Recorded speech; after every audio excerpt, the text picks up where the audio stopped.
Did you know that there are more than 30 core features within Claude? But most people I speak to still use it like searching for something on Google. Nowadays, I run most of my life and several businesses through Claude, and I can honestly say it does more for me than any other piece of software I have ever used. In the next 8 minutes, I'm going to walk you through the 10 features that I think matter most. These 10 will cover about 80% of what Claude can do for you day to day. So without any further delay, let's get into it. First up, feature number 1, the model selector. Now inside Claude, you've got 3 models to pick from, plus an adaptive option that picks for you. First up is Haiku.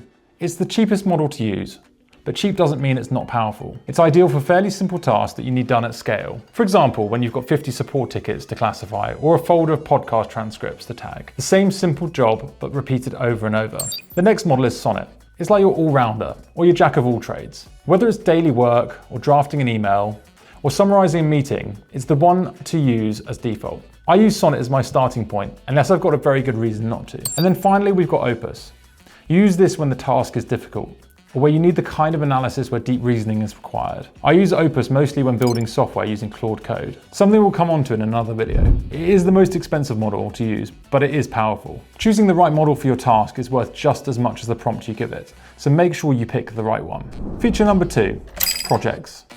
A project in Claude is a folder that comes with memory. You can drop it in documents, transcripts, instructions, or anything that you keep referring to. And then every chat inside that project you can read from. Each is preloaded with context. And by that I mean things like the relevant project history and any recent decisions. When I ask a question inside a project, Claude already knows the background of the topic, and I don't have to re-explain myself every single time. Now for me, the most underrated bit is the instructions box at the top. That's where you'll write your system prompt for the whole project. And every chat inside of it picks it up automatically. Once you've got that set up, it's like working with someone that's been working on the project for as long as you have. Feature number 3, skills. A skill is a saved way of doing a recurring task. Build it once and then run it again and again. The great thing about skills is that you can browse the public library and install other people's. There's literally hundreds from legal templates, HR workflows, financial analysis, and the best bit, they're mostly free. If Claude's just walked you through a task and given you the exact result you were looking for, you can simply say, turn this into a skill. And it will create something that you can reuse again and again.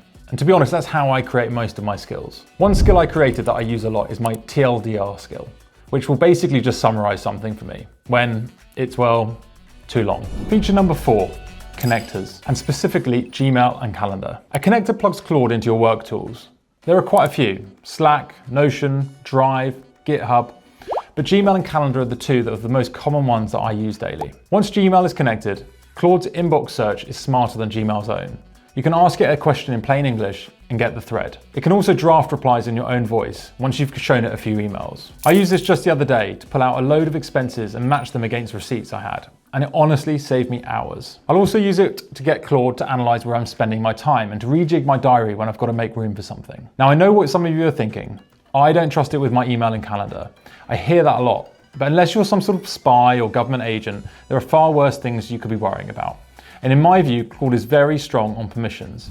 It asks before it does anything, so it's not about to go haywire and start emailing your exes or your old boss. Feature number 5, artifacts. Now, artifacts is a small working piece of software that Claude builds inside the chat window. Things like a spreadsheet that you can edit, or a calculator, or even a quiz. For example, I wanted to build a habit tracker the other day, and instead of having to build my own custom app and figure out how to get hosting and where it was going to live and how I was going to access it online, I just asked Claude to build this for me as an artifact. It's completely editable, has a persistent memory, and I think it looks really nice. The best thing is this took me less than 10 minutes to do. The shift here is small but important.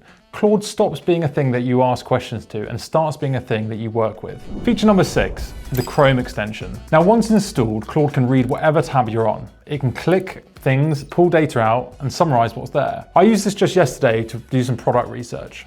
I asked Claude to pull a feature list from a number of products that I'm looking at into one table. It does all the boring, repetitive work that you'd otherwise farm out or skip entirely because it's too tedious. Combine this with Cowork, which we'll come on to next, and you're able to set up scheduling to get these tasks to repeat while you sleep.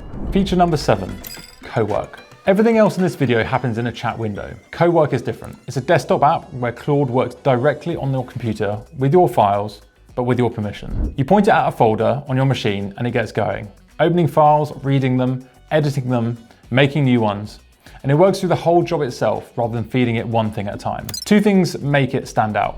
There's no limit to the amount of files it can work across. And just like projects, it already has the context of what you're working on, so you don't have to explain yourself every single time. Here's one I ran the other day.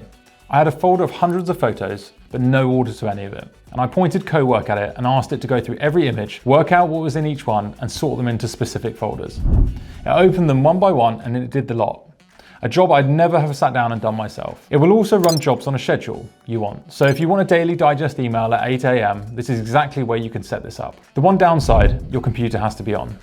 Cowork runs on your actual machine and not in the cloud. We've got a whole video coming up on Cowork, so stay tuned for that. Feature number 8, voice mode.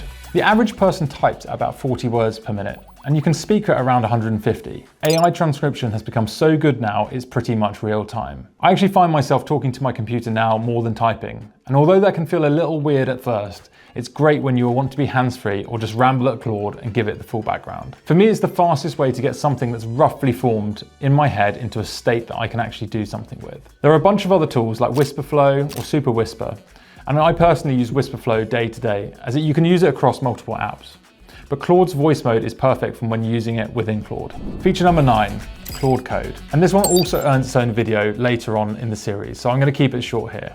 Claude Code lets you build real software by designing exactly what you want, but in plain English. Just like having a developer on hand with you every step of the way. Now, even as someone who's been coding for about 20 years or so, it feels like a superpower. I can output probably 4 or 5 times what I used to, and build in things like internal tools, dashboards, simple websites. Even the smallest things that I've never had the time to, I can build now. In my opinion, it's the single thing in this list that's changed the way how I think about what's possible to do in an afternoon. We go properly into Claude Code in the episode after next, where I'll show you how to build and deploy a real website in under an hour. So stay tuned for that. And last but not least, feature number 10, Claude Design. If you go to claude.ai/design and describe what you want, a pitch deck, a one-page site, a piece of motion graphics, give it a brand reference if you have one, and it will design a draft in minutes. Now, I'm not a designer, but I've worked with loads, and the speed this thing works at is insane. It may take you a while to refine it, but the speed from blank page to a draft has to be seen to be believed. You can tell it to start with wireframes or jump straight into high fidelity designs. We're going to be using this more later on the website episode, but the best way to learn is to have a play around with it. Right, that's my whistle-stop tour of Claude and my favorite 10 features that it has. The point of this video isn't for you to use them all. The point is for you to know what's possible and where to start. The best way for you to learn is to do, so I hope this has piqued your interest and given you a steer on getting going. This is a brand new channel and I'm pretty new to this YouTube stuff, so if you enjoy, then please subscribe and I'll see you for the next video.